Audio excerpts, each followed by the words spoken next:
Shall we begin? This is Live Speak with hosts Justin Gilson, Alan Quant, and John Rainey. We're bringing you tech news, gadget reviews, Kickstarter investment strategies, and anything we want to discuss with you. Stick around, it's going to be a great show. On Live Speak Radio.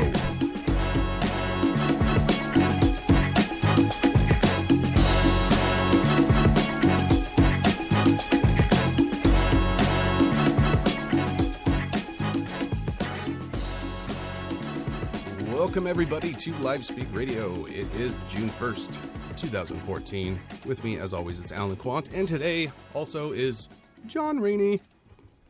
Welcome. Howdy. John is back again with us for this show, probably because he just missed us. I don't know. I'm not really sure. And tomorrow's a holiday. Ah, okay. Yeah. What holidays do you guys have? We have not enough. It's That's like a the bank first answer. holiday, right? Yeah, that's what we call it, a bank holiday, but it's a public holiday. Everybody's off. What does it celebrate? Nothing. Nothing. Awesome. Generally the first Monday in a month. We have What? them in... Not in every month. I was going to say, what is that? We have the May Day bank holiday. We have one in June. We have one in August. We have another one in October. And we have a couple in December. Oh. And, of course, New Year's Day in January. So, yeah. Wow. And St. Patrick's Day. That's not always a Monday. Wait a minute. What's St. Patrick's Day? St. Patrick's Day? You kidding me? You're telling me you have Irish roots and you don't know what St. Patrick's Day St. is. Patty's Day. No, No, I it's- can't stand that. No, don't say patties. No, it's not patties. it's This not. is not a food of any kind. It's paddy, as in P-A-D-D-Y. Patty. Like a patty with That's- cheese. No. No?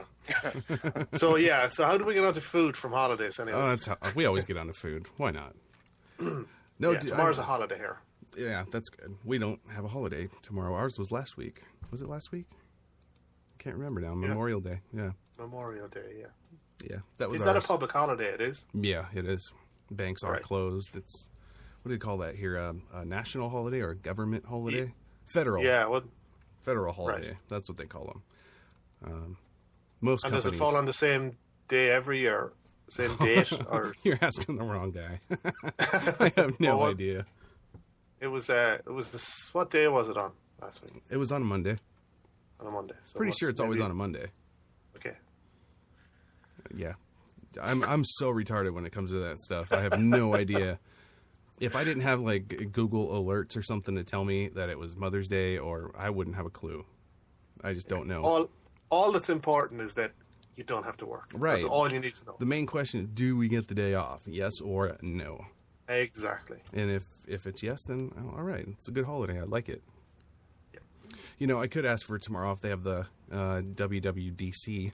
Sounds like a wrestling conference. It's the Worldwide Developers Conference, actually, starting tomorrow at 10 a.m. Cool. A lot of emphasis on Apple. Of course, Apple says they have all kinds of things up their sleeves this year for technology, but I guess we'll have to see tomorrow. Not a lot that we've heard about that they have coming out this year that's going to be very impressive. I mean, besides the fact that they just bought Beats, and Beats just moved on to another set of headphones too, which that was quick.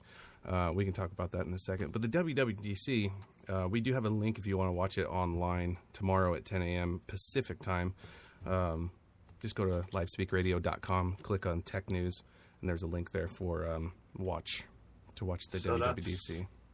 That's 6 p.m. my time. Yes, yeah. And I probably won't be allowed to watch it because of them stupid regional filters. Yeah, the Like restrictions. all the links you were selling me yesterday. You know, why don't you just get the HOLA extension for Google Chrome? I talked about that a few weeks back. It's a HOLA. It's actually fantastic, so you can change your region of where you're at. And I've used it for Netflix. If I go on a Netflix and I change my location to the UK, I get completely different movies and TV shows, and better. Really? Yeah, way better. Yep. It's unbelievably better than our Netflix. Right. I'm dipping out for the rest of the show. Yeah. So what you call it again? Wait, I'll tell you after the show. No, it's whole. Yeah, I got to watch like 400 episodes of, what is it? Is it Louis or Louis Theroux? Louis Theroux, yeah. Louis Theroux. Yeah. Louis. Yeah. We don't get that here in Americas. Really? No.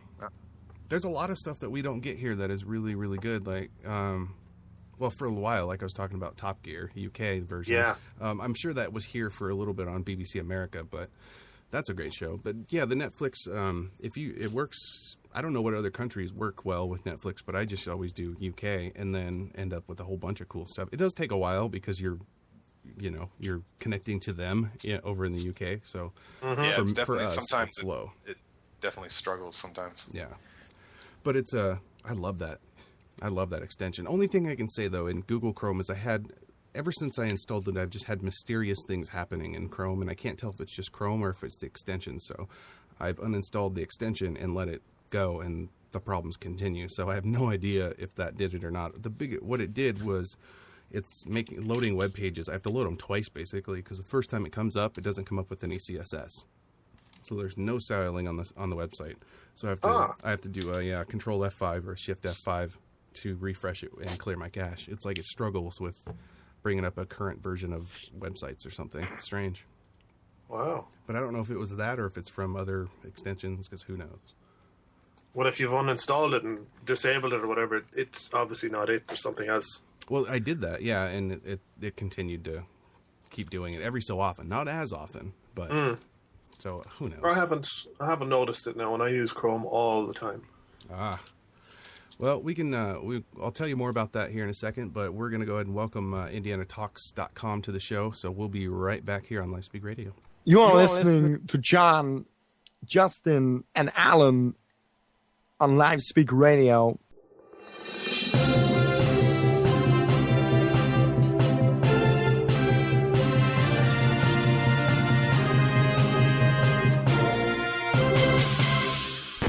Shall we begin?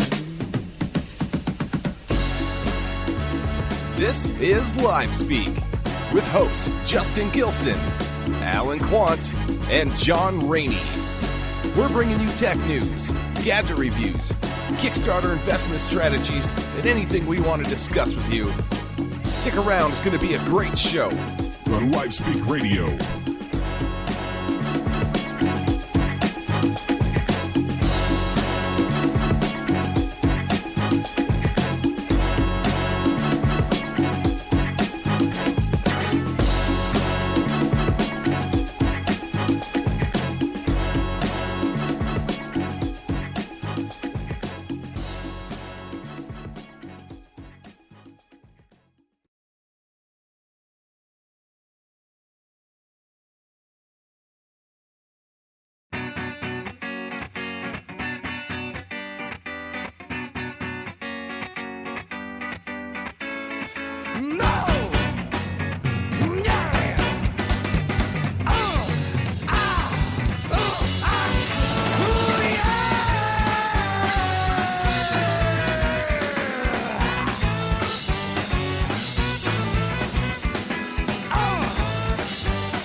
Welcome back, everybody, to LiveSpeak Radio, and welcome everybody from IndianaTalks.com.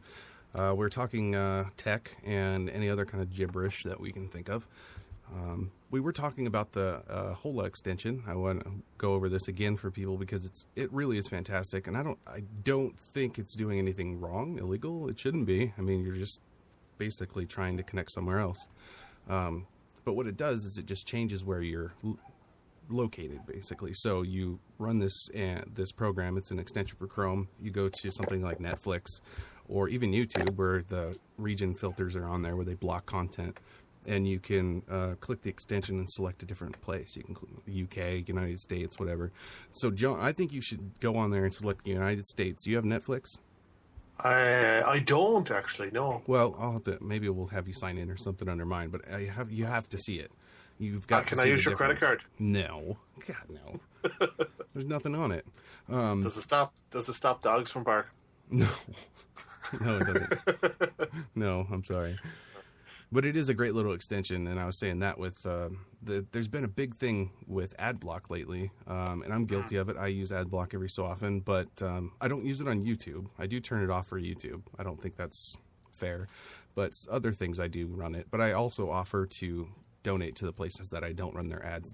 I would let people run ads on my computer all day if they wanted to, if I was assured 100% that they're not dropping other crap in my computer. You know what I mean? I don't want any other malware coming in with the ad that you're posting or the pop-ups that come up or anything like that, because it's potentially anytime an image loads or anything, it's on your computer. So I don't know. I would rather prevent that and then, donate to the cause or something. Yeah. I just don't get it. I think initially some of these, according to what I'm looking at here, it looks like there was something, some kind of an extension, or it was injecting ads into web pages, but it seems like that's sorted now. Oh, interesting. Injecting ads. Never heard of that. Mm-hmm. That's 5 months ago. Oh, okay. It was submitted by a guy called Muppet So Muppet, all right. I would question his legitimacy with a username no, that's like that. 100% legit. 100%. Oh my gosh. Oh, did you see anybody see the Edward Snowden interview that was on NBC with Brian Williams the other night? That's the link I couldn't watch. Right, so now you can. Yeah. There you go.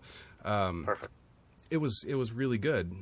I've talked to a lot of people about Edward Snowden, how they feel about him, if he's a traitor, espionage, whatever. A lot of them think that he is kind of like a punk kid that just stole some stuff and is whistleblowing on the country.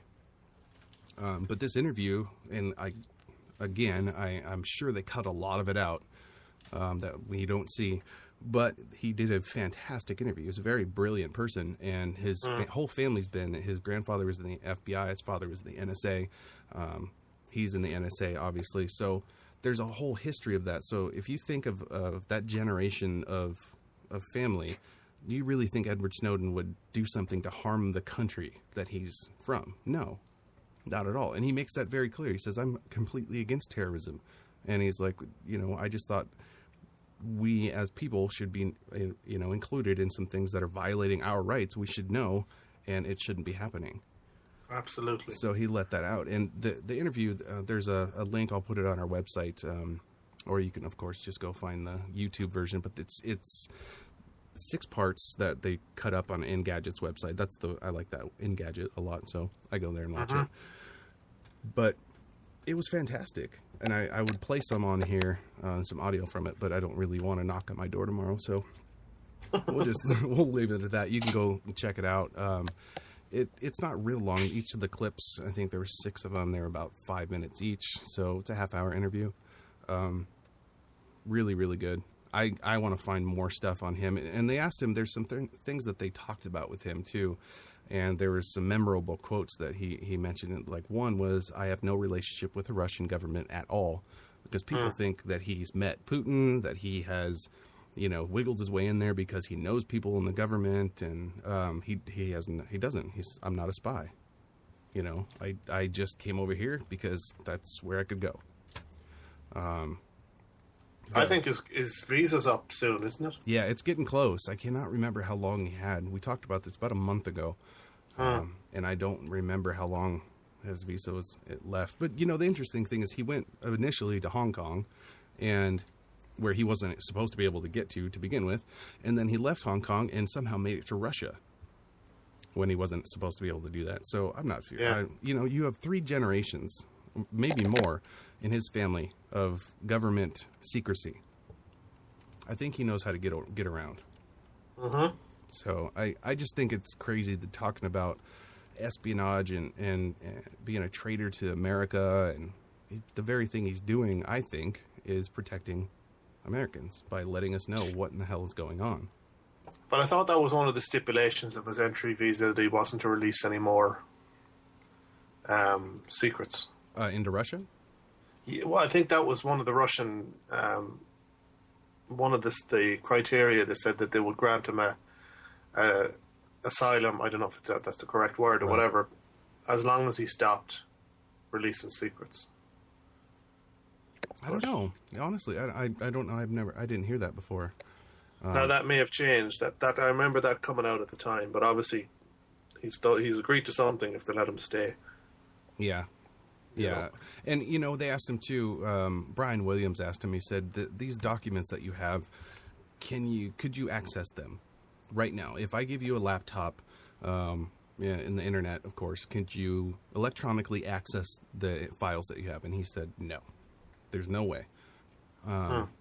Whether we believe that or not, who knows? But so he's obviously in Russia without. He even made it clear in the interview that he wouldn't have gone into Russia with all this information because that's really dangerous. Just holding it all on his person and just walking around. That's not smart. Should look at all that information that came out at the time of the Winter Olympics in Sochi. Yeah.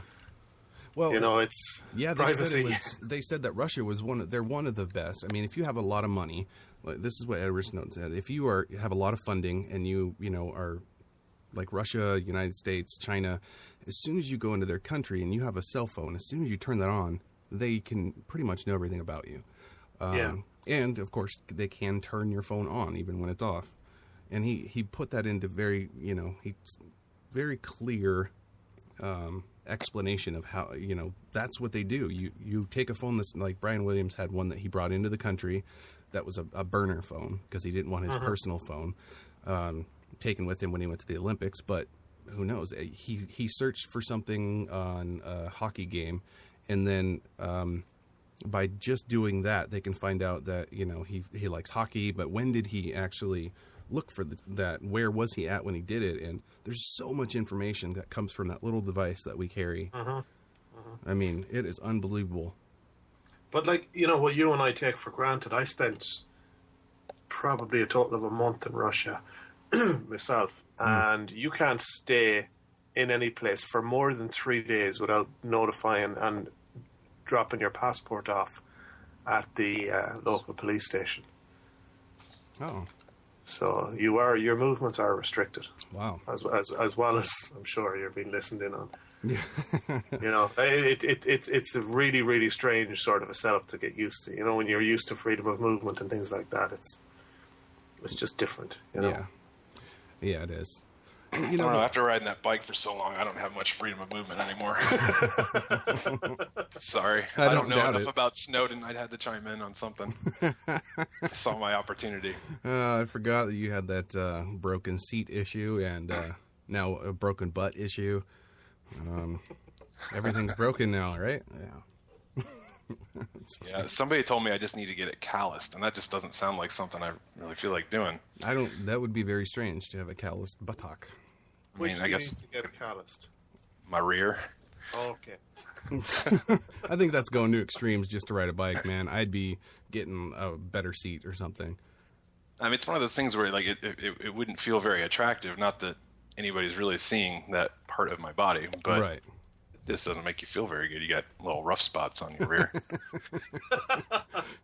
Just a flattened out spot that's just calloused. Oh, it's terrible. Yes, I take the topic to a new level. Absolutely. That's great. Well, let's take a quick break here. We'll listen to some Black Cat Mambo, and we'll come back and we'll talk some more tech news and some other crazy WTF stories from around the world right here on Live Speak Radio.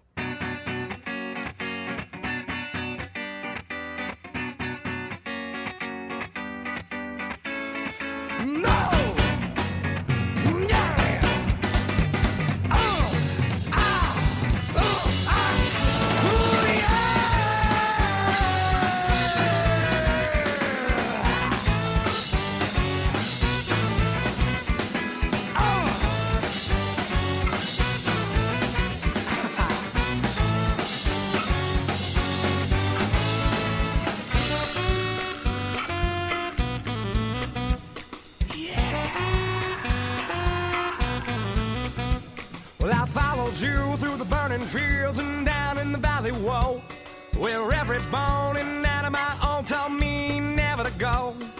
Cut off all of my hair and the billows wouldn't move. So the locks for Pandora's box and headed straight on back to you. Rome baby is a burning, and your last chance, voodoo dance, just stay working. But if I was your shipwreck, baby, would you be my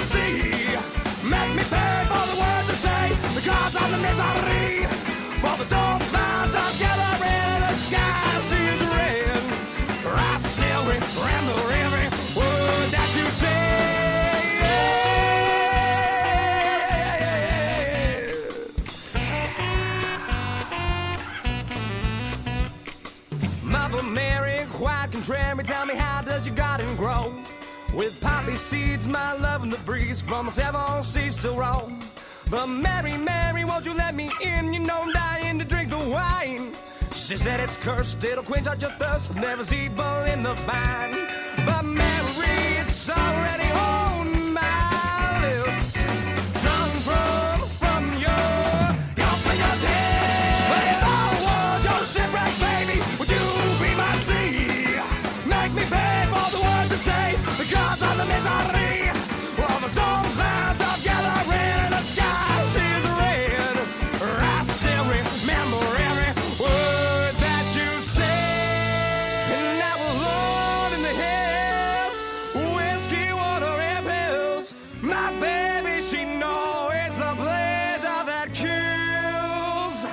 Love for the bold, at least I have been told.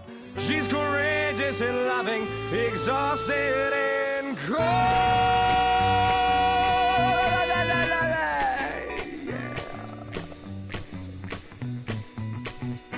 Well, I followed you through the burning fields and down in the valley, whoa, where every bone and atom I own told me never to go. And I cut off all of my hair and the pillows wouldn't move. So the box of Pandora's locks and then straight on back to you. But if I was your shipwreck, baby, would you be my sea? Make me pay for the words to say, because of the misery. For the storm clouds are gathering in the sky. She is red. I still remember every word that you said.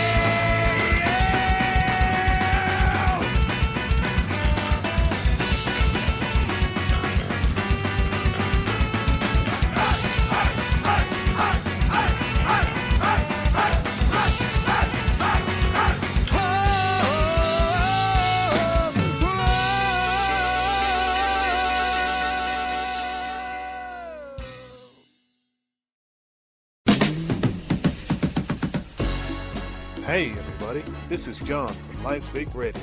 Radio advertising has always been one of the best mediums for businesses to reach their target audience, and with the success of internet radio, it's reached a whole new level. Internet radio is the most cost-effective way to reach a wider audience, and at LiveSpeak Radio, we have a global audience. That means that we can offer the ideal platform for your business to advertise. To advertise on LiveSpeak Radio, get in touch with us today through our website at livespeakradio.com or send us an email to marketing@livespeakradio.com.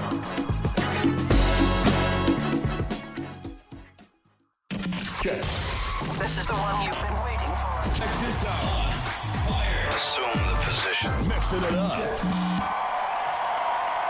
Welcome back, everybody, to LiveSpeak Radio. I love that one. I love that intro. Mixing it up. We're really not. But it's fantastic anyway. We were talking a bunch of nonsense.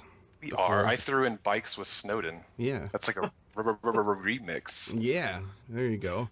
So we can therefore move on to some actual tech stuff. Google has a new, I don't know what you would call that, actually, the helpouts thing.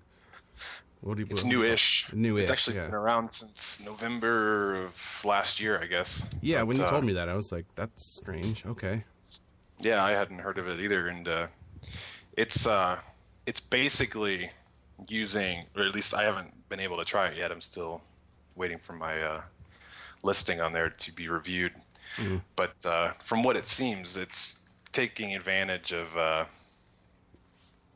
Hangouts, which I hope is a little better now. But you're basically using Hangouts to get paid to teach people or talk to people, or so people have like self-help things on there, and I mean all sorts of stuff, like how to build a computer, how to read a book.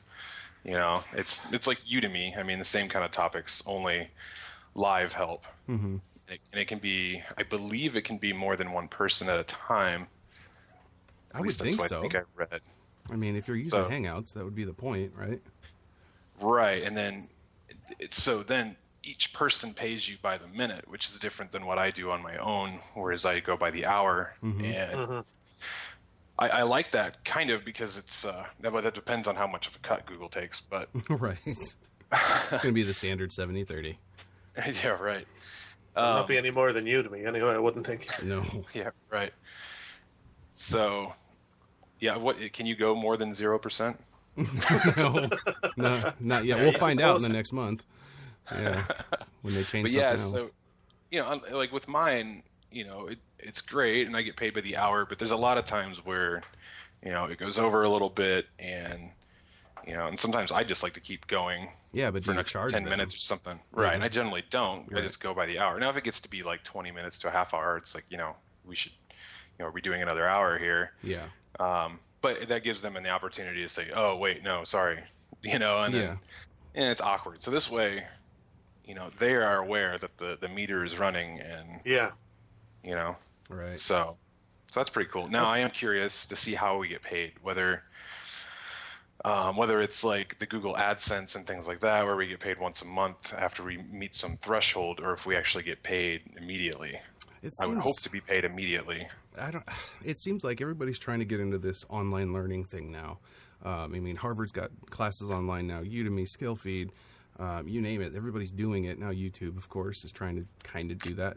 I think they're going to adopt the same thing, the 70-30 payout, and I think they're going to do the threshold like Skillfeed. I think you're going to have to hit $75 or $100 before you get paid.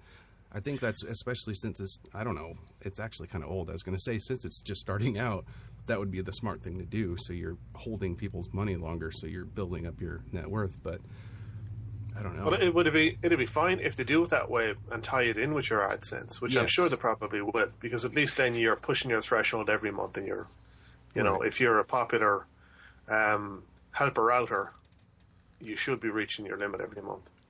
Or your now that I think of it, it would have to at least be there'd at least be, I think, a 2 or 3 day wait, because they have a refund policy. Okay. I think it's 48 or 72 hours. Well, that's better than Udemy. It's 30 days with theirs. Well, and something that's better about theirs is that from what I can tell, they record, or you choose an option if you want to have that whatever guarantee or 100% refund guarantee ability, being somebody being taught, you check this box that agrees that the session will be recorded. So that way, so if somebody can actually, they can actually review it and find out, wait a minute, you're just being an ad, Yeah. No, seriously, that's good. I think that's a good option. I got the invitation too, and I didn't want to look at it yet because I don't have the time to commit to it. Right. Yeah, it seems pretty easy going too. It seems like something where you can just basically go on there and click a button that says I'm available. Right. And and if you're not available, just turn it off. There's been sites like this for a long time. There's a site called Keen.com that has been around for at least 10 years. They've been doing this for a long time, but they did it through your phone. You connect it through your phone line, and you could just basically check up. You had a little profile on there that said, I am a spiritual healer, and I charge $6 a minute, and click the little I'm online button, and people can click call, and it automatically sends their phone, or sends a call to your phone anonymously, and you talk, and the meter runs. Wow. See, that would make sense too, because I don't know, do you get much of this, but I get messages through on YouTube for my tutorials asking to fix this and do that, and can you have a look at my code, why is this not working, type thing. So at least, I've got tons. Yeah. So at least if you have your help outs, you can kind of direct them in that direction. You can say, well, look at. Yeah, I would write up a standard response that you can just send to everybody, head over here if you need a quick, whatever. Yeah, definitely. See, that's what's kind of cool too about the by minute thing is, the people booking with me right now, they're committing to an hour. So if you really do just have a quick question or something, and I'm available, well, that's the other only thing. get $1.50 a minute or something like that. But are you getting cool. If somebody asks you a question, say today, but you don't get to it until Wednesday, do you still get paid then? Or does it's not like that. It's an actual It's a one-to-one. Yeah. It's live one-to-one. So if somebody pops in and says, oh, Alan's available, I can ask him a question, but I got to pay. Right. Okay. Gosh, I'm curious to see how that works out. Yeah, I'm looking forward to it. I wish I would have known about it earlier because when I signed up, it said it takes 1 to 2 business days to approve, and I did it like late in the day Friday, so I'm sure I got a couple more days to wait before I can test it out. Yeah, But, you have to let us know, because if that works out, that's going to be a fantastic tool. Yeah, the only thing that would deter me from using it would be the having to wait to be paid type of thing. You know, if I was doing it nonstop, then, you know, waiting that first month to get paid would be a pain, but I could deal with it. But, you know, if just here and there, that would kind of suck to have to wait to get your $50. Right. You know? Yeah. For the time you just took away from your day. Yeah, I mean, people don't understand these little things like this as teachers. You're paying little things like cell phone bills and, you know, internet bills and Skype and whatever. Just, you know, that's what my Udemy course goes to, that kind of online stuff. So I think if you're teaching, you should be getting paid for it. Yeah, in some sense, because, you know. Yeah, I mean, it's part of the reason why I've decided to take another full-time job, or not another, but go back to the workforce and not work from home, because, you know, one income or a single income, I can't support myself doing all the free stuff anymore. Yeah. So that's why I'm doing the campaigns and trying to beef up some money. But without that, I just can't afford it. And that sucks because I really enjoy doing it. Yeah. Yeah, and there is an Indiegogo campaign that you have right now. And I don't know, do we have the link for that on the website? I don't know if we do. I'll have to check, but we'll put it on the website so people can link to it from livespeakradio.com. So you can get some funding. Hopefully. Marvelous. I wanted to mention too, we were talking about YouTube, and Google has this new video quality report, which is going to reveal your internet service provider's quality. They've made it public to let the user see whether their internet service providers are, quote, HD verified. That signifies whether a provider can, and I'm quoting here, consistently deliver HD video at least 720p resolution without buffering or interruptions. So they're making sure, and if you can check now on YouTube to make sure you have an HD verified ISP. Now, to become HD verified, an ISP has to be able to show HD for more than 90% of streams over the last 30 days, apparently. It also displays these little graphs showing average, day and show when video consumption and quality peak each day. The report follows the footsteps of the ISP speed index by Netflix, which collects data and tracks ISPs across 20 different countries. And they say, nothing ruins the experience of watching a YouTube video like Magic of Rahat more than seeing the dreaded buffering wheel, which is why we're always working to make videos play smoothly in the best quality possible. That was product manager from YouTube, Jay Ack, had said that on Google's blog. And he also said, when you can't see what you want, when you want, it's important you know why. Is it that important that I know if my ISP is HD verified for YouTube? Yeah, well, I suppose it saves you cussing out YouTube, doesn't it? At least I think that's a smart move on their part. Yeah. It's like, you can blame them, not us. Yeah, it's not the app that's causing you to not be able to view the videos. It's your damn internet connection. Yeah. Now, they say that the number of HD verified providers in major cities is sedating, really. In Boston, for example, 4 of 7 ISPs received the classification. And 3 other ISPs, AT&T, which doesn't offer the Uverse, whatever that is, Windstream, and most damning, of course, Comcast's Xfinity service received only a standard definition rating. Comcast, that's a big one. That's a big one here, anyway, where I'm at. Verizon DSL services and, quote, other Verizon services also landed squarely in the standard definition category. So Google's utilize information supplied by cable operators, telcos, and other broadband service providers from all over the country, amounting to thousands of ISPs and billions of YouTube streams. So there's a lot of data being collected there, of course. So you can find out if you're HD verified on your. I can tell you now, mine isn't. It's too slow. But I'm kind of shocked that Comcast or Xfinity isn't HD verified. I must check mine after. Yeah. I haven't had any issues lately since. Well, you don't have squirrels eating up your stuff anymore. Yeah, that's true. Yeah. Well, and I tend to forget that I've got, at my house I had like 50 devices plugged in and 10 people using it at once and all that. You know, here I'm either sitting at my computer doing something or at the TV watching streaming stuff, so it's just me on one device. So that probably helps out a little bit. Yeah, that's a good point. That's probably why I'm able to do, you know, the show here for my internet, because I'm the only one on it.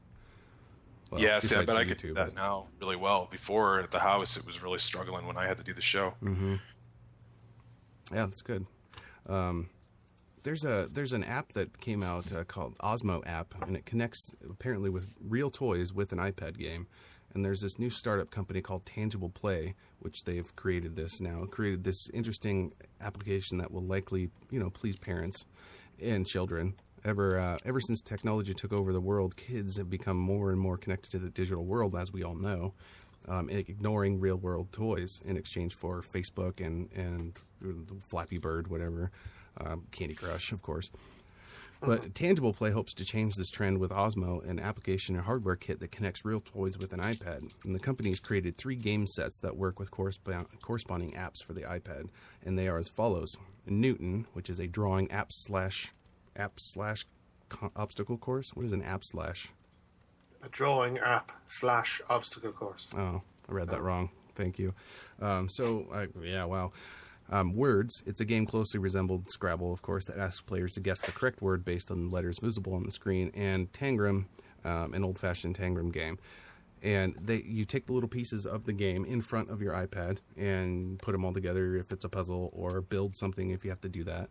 So it's more interactive than just having an iPad with games that you just press a button a bunch of times. So I don't know how they're going to do, but they're currently in the early stages of their crowdfunding campaign, which is why I wanted to mention them. The sets are available to pre-order right now for $49, and Osmo will sell in retail for $99 when the company reaches their $50,000 goal. Osmo will be compatible with iPad 2, iPad 3, 4, the Air, iPad Mini, and Retina. No Android version has been announced as of yet. I wonder why. It's really ridiculous to build apps for Android because there's so many devices. Yeah, but I don't see the appeal behind that one, to be honest with you. Can you not just play with the stuff on its own without having to include an iPad? That's a good point. It's just another way of making parents feel guilty to not, here, buy me an iPad so I can play with my regular toys. It does seem kind of senseless. But people will buy it. But the thing that I like about this sort of stuff is that it might lead to something different.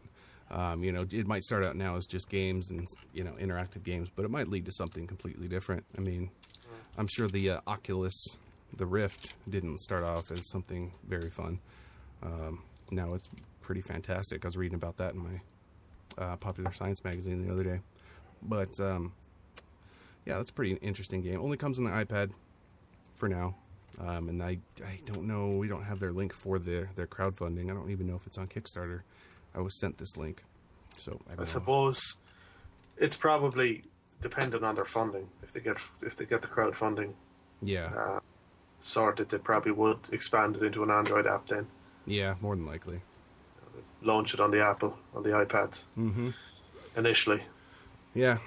So let's take another break here. We'll come back and we'll talk some more tech news. Got a couple more crowdfunding things to talk about as well.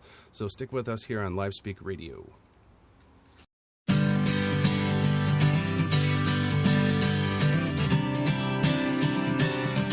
We look at boots the way beer enthusiasts looked at beer back in the 80s. You have 2 choices. You can go with one of the big corporate mammoths and get a mass-produced mediocre product, or splurge for the fancy imported stuff, but pay a small fortune for it. That's why we founded Boston Boot. To make a boot for the average guy, but not in an average way.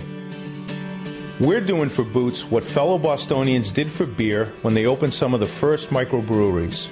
We're making it the right way, in smaller batches, with obsessive attention to quality in every minute detail.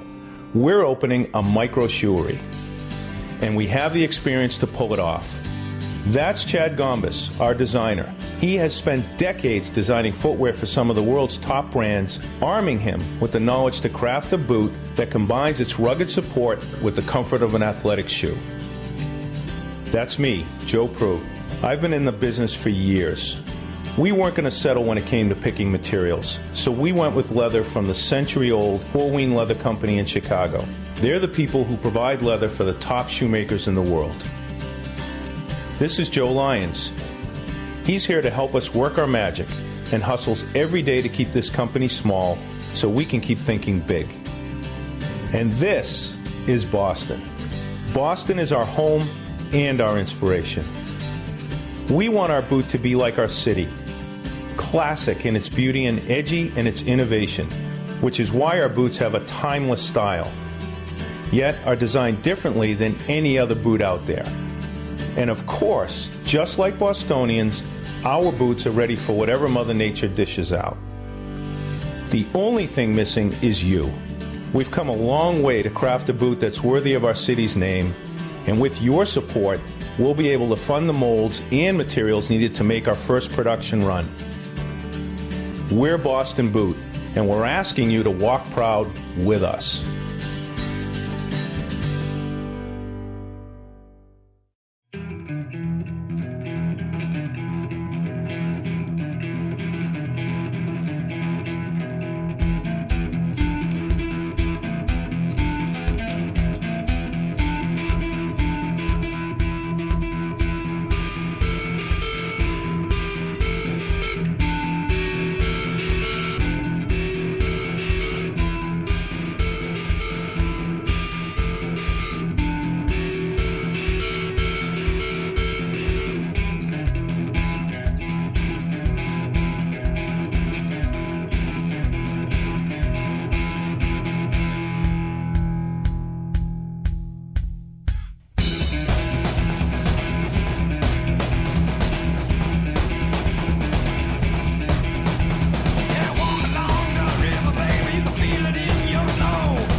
If it's geeks you want, then it's geeks you got. You're listening to the Geeks of LiveSpeak, Justin Gilson, Alan Quant, and John Rainey. We won't keep you any longer. Back to the show. Welcome back, everybody, to LiveSpeak Radio. I want to let you know, if you didn't already, we're broadcasting on IndianaTalks.com right now, Spreaker.com, iHeart.com, and LiveSpeakRadio.com. Did I mention that? Yeah, I did. So, I do want to talk about some random news that I came across this week in the Flipboard app about Snapchat boss. Actually, he's pretty mortified by some leaked emails, but this is just funny to me. The Snapchat chief executive, Evan Spiegel, apologized for emails he sent during his fraternity days that celebrated getting drunk and convincing sorority women to perform sexual acts. The profanity-laced emails were published yesterday by Gawker Media's Valleywag blog, and mostly related to Spiegel organizing Stanford University fraternity parties for Kappa Sigma in 2009 and 2010. Do we really need to persecute everybody for their past? No. Yes. I mean, come on. The guy was in a fraternity. What do you think he's going to do? You know, a lot of college guys probably do the same thing in fraternities, so you get a little notoriety and people want to take it out from underneath you. Where did they dig up this stuff? Is what I want to know. idea, right? I'm not a clue. I don't know. Is there really somebody out there saying, this guy could be famous someday, so this could be... Better save that. Yeah, Save that for sure. one, right? I mean, I can't remember yesterday, let alone what someone said to me in 2009. You know, I'll keep all of your emails, too. Yeah, right. So I thought that was interesting. I just... Let it go. It's 2009 when that happened. He's obviously done something since there. He's started a pretty successful little startup, Snapchat. Whatever. That's so weird. Speaking of other things... Have you been on it? I've never used Snapchat. I don't know what it's about, honestly. I know it's like you send a message and it disappears, so I don't get the point. Yeah. Google actually was talking about they're getting ready for their Android TV debut in late June. Instead of Google TV, of course, Android TV is their new thing. Have you guys seen this yet? How it looks, their perspective look? Let me send you a link here. For Android TV, it looks phenomenal. I think it looks great. It basically kind of looks like the Play Store, but a little better. Yeah, it's pretty nice. We'll have to put this up on the website for people to see too. But this is something else that you're teasing me with now that won't be available over here for another 25 years. Probably. Yeah, there's no Chrome extension for that. I'm sorry. No. Can't help you on that one. But that's late June when that's supposed to be released. And of course, it's there's online services and Android-based video games that will be on there, and the usual media services are already lining up, such as Netflix and Hulu. So it'll have everything on it, I'm sure. But they're doing that in turn because Apple is probably going to release a TV. I don't know if they're going to do, like they have the Apple TV box now. I don't know if they're just going to put that in a TV, which would be smart because it works just fine. I don't know. But there's been talks about a 4K version of the Apple TV. It'll be interesting to see if Apple comes out with a TV that's within price range of anything anyone could afford. See, that's another thing as well, is 4K really going to be the future? Well, right now, imagine the bandwidth you'd have to just always have 4K on your Apple TV. I think it's going to be another 3D TV. It's going to bomb. Probably. And, there's all this limiting because of net neutrality and the FCC ruling that you can now put caps on internet speeds. So it's interesting that if you go to 4K, you're going to have to pay so much money for your internet to stream 4K versions of things. So something's got to be done. But I don't know. Yeah. And how is your fiber optic coverage at the moment? Is there much? We have that pretty much everywhere here. Yeah. Really? Yeah. It's not, to me, it's not any faster, but I don't really know. Well, it sucks because it's usually you end up sharing all of it with everyone around you. Right. Right. If they did fiber optics just to my house, it'd be awesome. But yeah, since you're going in one giant pipe and then splitting 5 million pipes out of that, Sometimes it'll be really fast when nobody's on it, but it's a downside, I guess, to cable internet. See, I thought all this fiber optic was supposed to be anti-congestion, and yeah, you know, that there would be. It is very fast, but I don't know if it's going to, you know, increase the performance of somebody's standard cable internet at their home. It might, up into the internet service provider, they might have all kinds of fun, fast internet, but I don't know. Here's another fun fact. Microsoft has a smartwatch.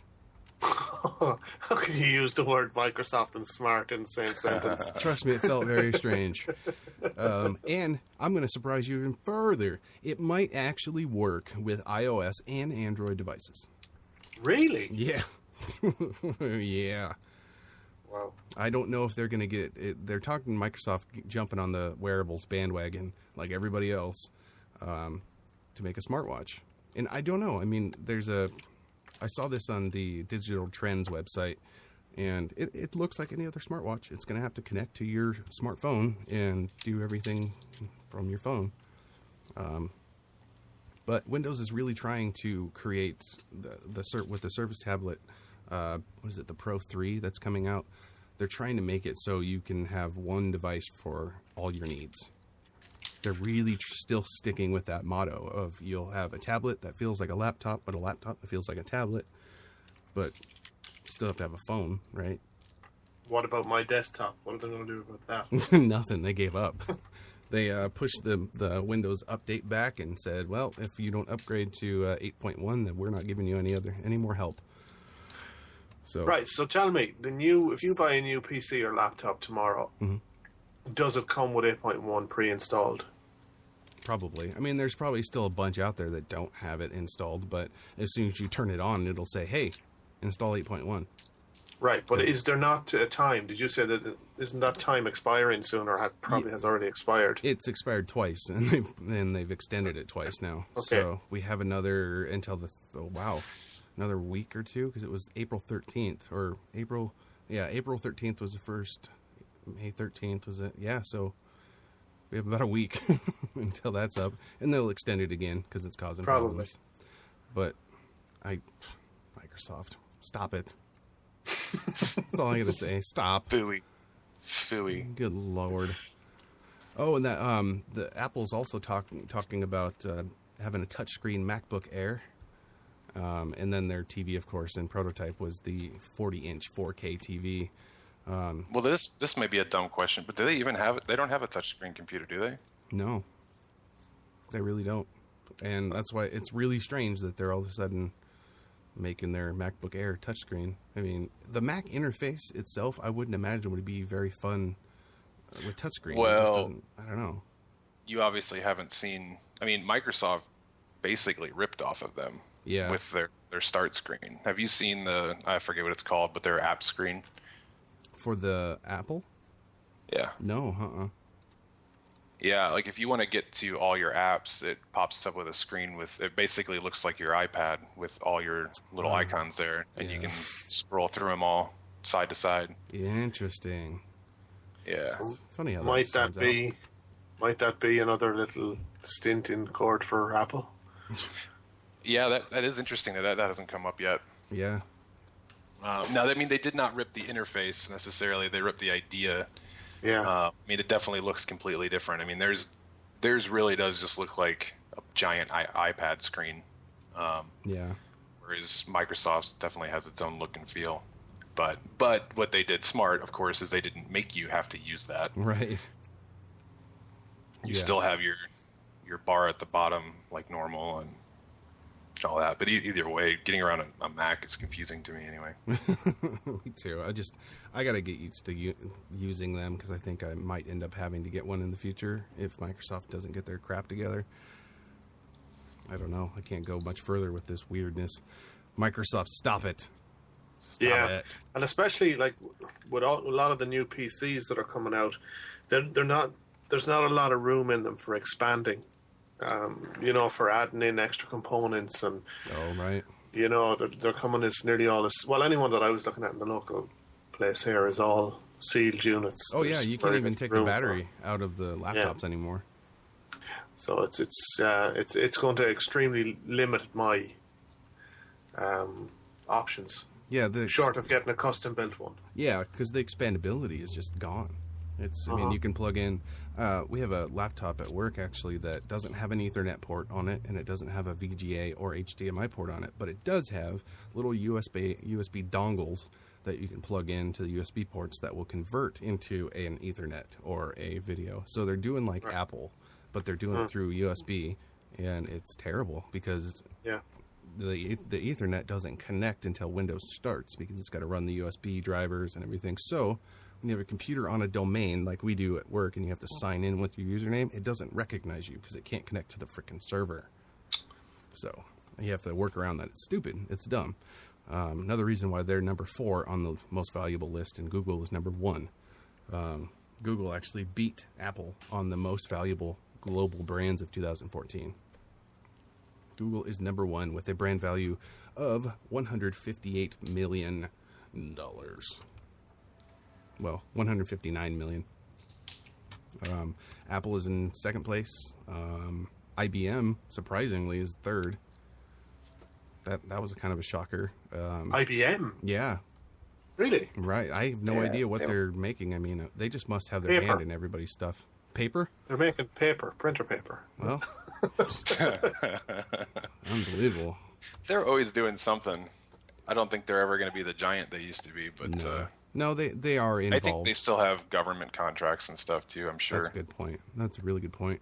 Number 5, guess what that was? McDonald's. Actually, it just says fast food, so I don't know if that is, but it has a McDonald's emblem in it.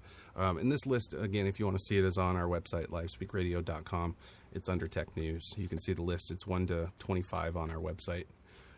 And you can see the other 100 if you go to the brand's website.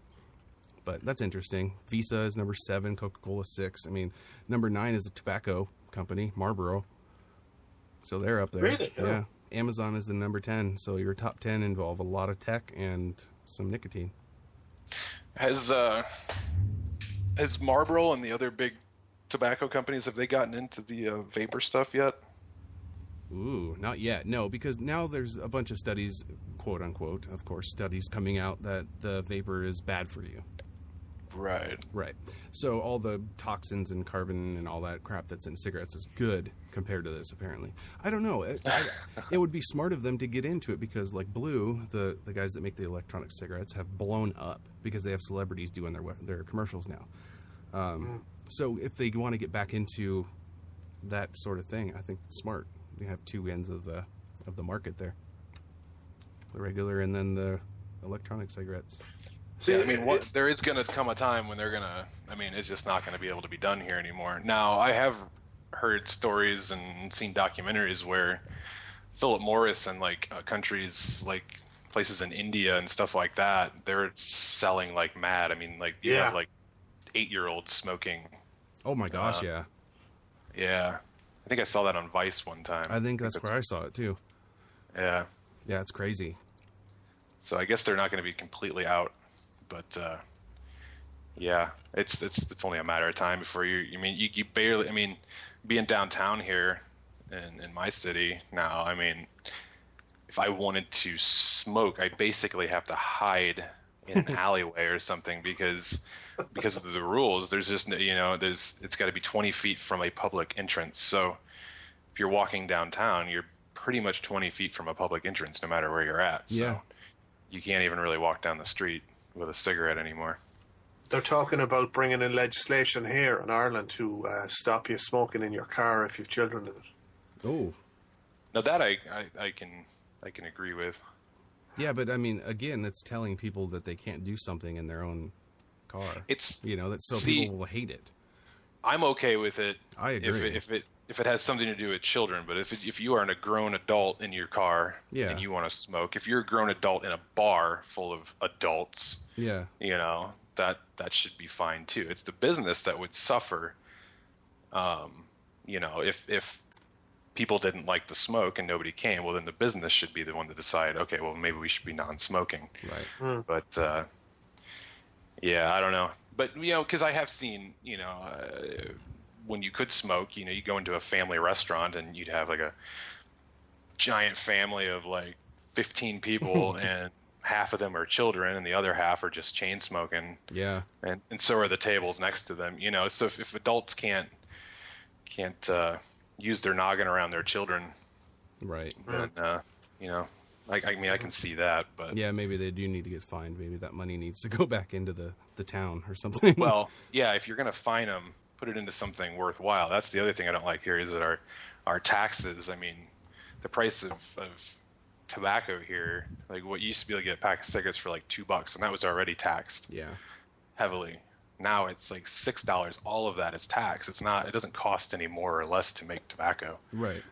Yeah. Like if they were funneling that money directly into the health system, you might say, it's somebody's benefiting from it. But right. But it's not. It's going to big jets and other fun stuff for the rich people. And I believe the last really huge hike, I think it was like a 600% tax, was something Obama did to go towards welfare children, or underprivileged children. Whereas they need money, but that's not really the point. Right. Like if the point is that it's damaging to our health and things like that, well, put it into the healthcare system, put it into a fund for me when I have cancer. Right. I don't, but yeah, every time you buy cigarettes, you swipe a card. That tax goes into your account. Right. Right. For when you get cancer. It's interesting though that. But you can't. You shouldn't be taking advantage of an addiction. No. Like that's not cool. No, not at all. I mean, it's $10 for a pack of cigarettes here in Washington. That's why everyone I know drives right over 15 minutes to Portland, Oregon, because it's $5. So you get half off. Yeah, it's like $5 or $6 here. Yeah. But the bigger cities I've lived in, it's closer to where you're at. Yeah, it's crazy. It is. I wanted to mention one thing here before we go. We talked about the Oculus Rift, the virtual reality headset before, and it's getting a lot of traction now, of course. But now Samsung, of course, are collaborating with Oculus. And they're going to create a virtual reality device that uses Samsung's high-res phone screen. So I don't know what that's going to look like.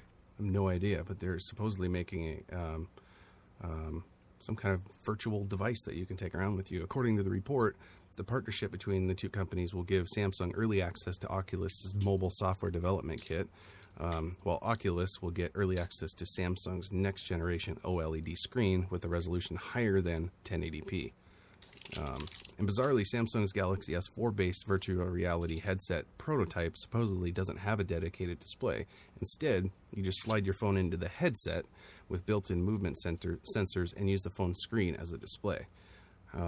Sources who have access to development kits said that it was a good experience and that the phone has the added benefit of its built-in camera, allowing you to switch from virtual reality to augmented reality. So it's going to be really strange. We talk about Google Glass and those things, but people are going to be walking around with a cell phone over their face, picturing the world in a completely different way than it should be. And companies, which is this funny to me, companies like Grand Theft Auto, the parent company of Oculus Rift, is actually saying that it's antisocial, as if Grand Theft Auto isn't. So that's going to be a crazy invention whenever that comes out. Just having a headset with a phone tilted around your face to have some virtual reality when you're at work and you just want to get away. Can I do that on my bike? Yeah, there you go. I have. Do you remember we were talking last week about Facebook and about the new Facebook app that I downloaded? I have since discovered that there is a way to go to your most recent stories in it. Really? Yes. Do you remember I was saying that it's all recent or it's most popular or whatever? Well, you have 5 tabs along the top, and there's one of them that's like a little carrot, the 3 lines. Oh, if you select it, it brings up kind of like the left-hand pane from your Facebook page. Nice. And you can select most recent from there. But Feeds. I have another gripe with Facebook. Oh, what's that? Yep. It's to do with Facebook pages. Oh, yeah. Not so much the personal page, but the business page. They've changed it again. You know that? Yeah. Oh, yeah. So it means that I have to go and redesign graphics and everything for all my clients because they've changed the like and the message button, which used to be below your image, is now overlaying the timeline image. So if you have any text, below it, you have to basically redesign. You have to move the text above, and the profile picture has also been raised above as well. The whole interface sucks. When you get messages now and notifications, it's a very unfriendly interface. Mm-hmm.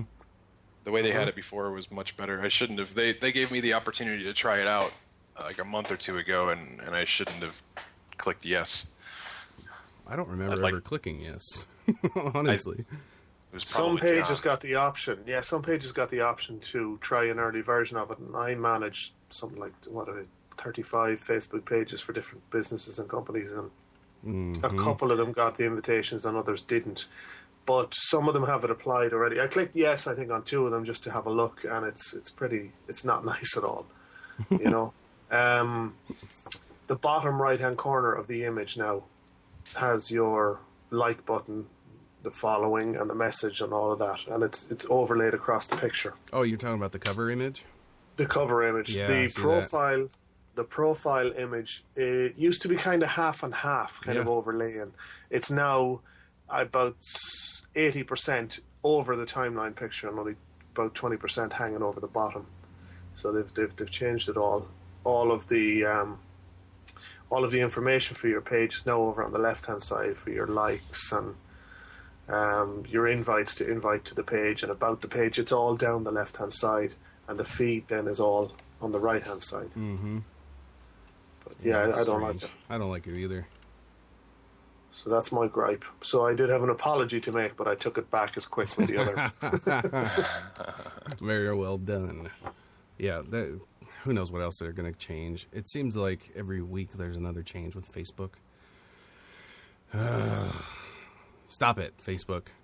Stop That's it. why you're number 21 in that list. Yes. Isn't that unbelievable? Yeah. Now, I do have to say, I just loaded up my business page, and as a developer, I am intrigued by the scrolling. Nope, we're muting that out. Edit that out later. No, it's I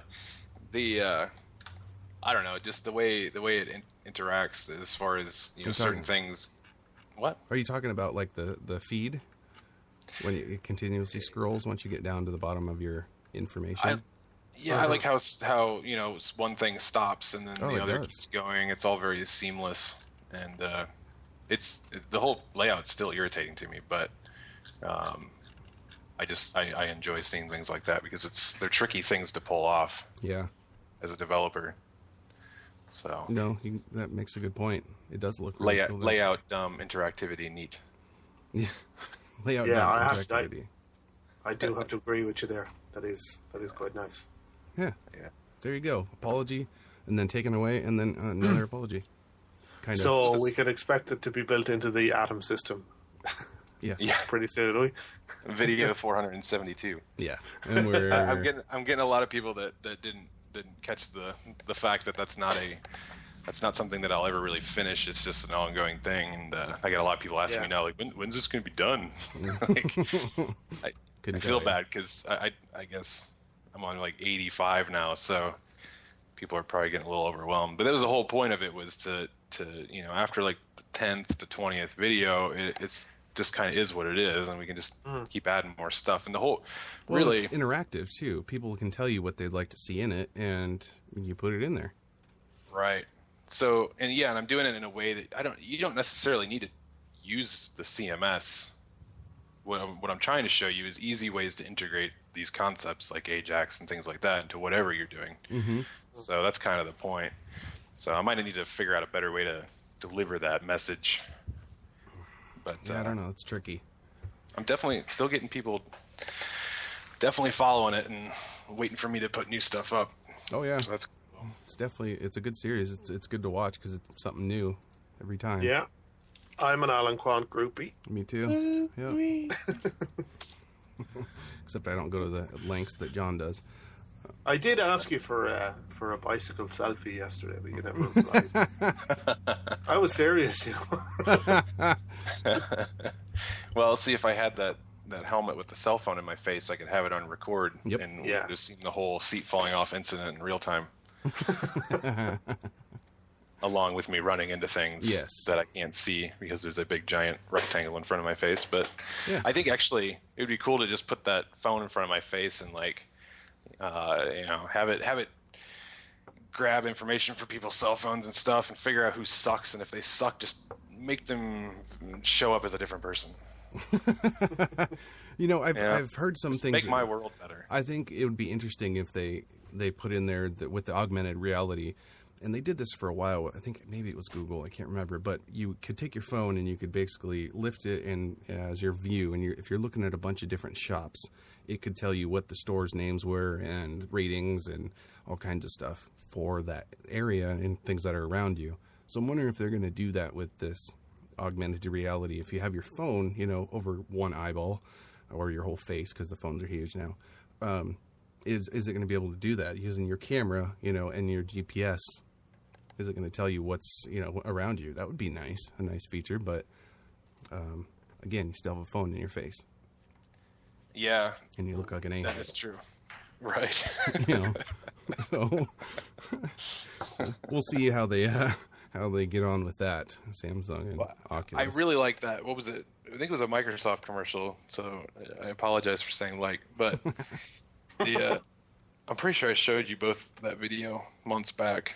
It was showing, possibilities for the future of computing and stuff. A guy gets off of a plane in like Japan or somewhere, not here, it was somewhere else, but gets into a cab and then like the window is interactive. It's like showing it's like a transparent screen that has little blips coming over a building that says, well, this is this building and this is what this is, and neat stuff like that. That's exciting to me. Yeah. To see stuff like that, especially if we can figure out how to make like contacts and stuff work, or glasses that don't look ridiculous. Right. Very Minority Report-ish. Mm-hmm. Yes, it is. But we did talk about this a while back that, and maybe I'm wrong, but that whole idea that if it is in your contact and you're moving your eyeball, that means the screen's going to keep, like, you want to keep looking up at something, it's just going to keep moving as you look up. Yeah. So I think they have some figuring out to do there. The glasses might actually be better because the screen stays consistent. You're going to end up like wrecking your car trying to look at something off, your Facebook feed to the right of you, and you're just keep trying to turn your eyeballs inside out. But don't have them looking like Google Glass. If you're going to do them, make them look cool. Yeah. Yeah, not cyborg-ish. Yeah. No. And make them prescription as well. Yeah, that would help. Yeah, build them into actual glasses would be kind of cool. Yeah, if there was just, an attachment or something I could put on my glasses, that would be fantastic. Mm-hmm. Trademark. Yep. I called it. We're good. Okay, NSA. Yep. On that note, the NSA note, that's going to do it for us this week. I don't know if we'll have a show next week, honestly, because I don't know if I have my stuff set up in my new place.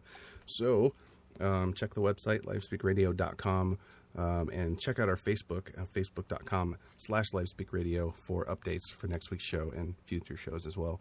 Don't forget to head over to Indiegogo, check out Alan's campaign. We'll put the link for it on the website so you can go and check it out. But that's it. You guys got anything else? No. Always. Nothing. Nothing yet, anyways. Nothing yet. Good. That's perfect. We'll figure that. Next week. I don't think John will be with us next week. I might. We'll see. We'll see if John will be or not. Depends on my week, really. Okay. Good. Well, I put the hit out on him like 3 years ago. Yeah. It's not been fulfilled. So. Yeah, but when you put a hit out in layaway and you only pay in like $10 a week. Yeah.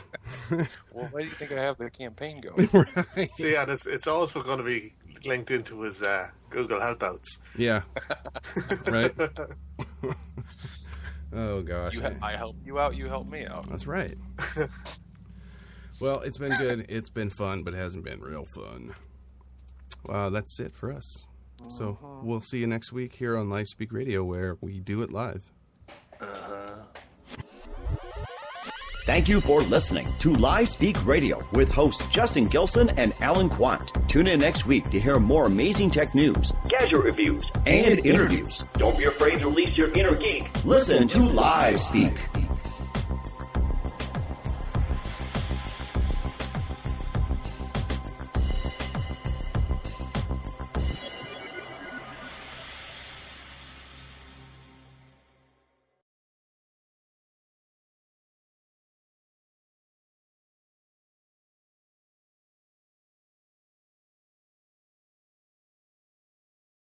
Thank you.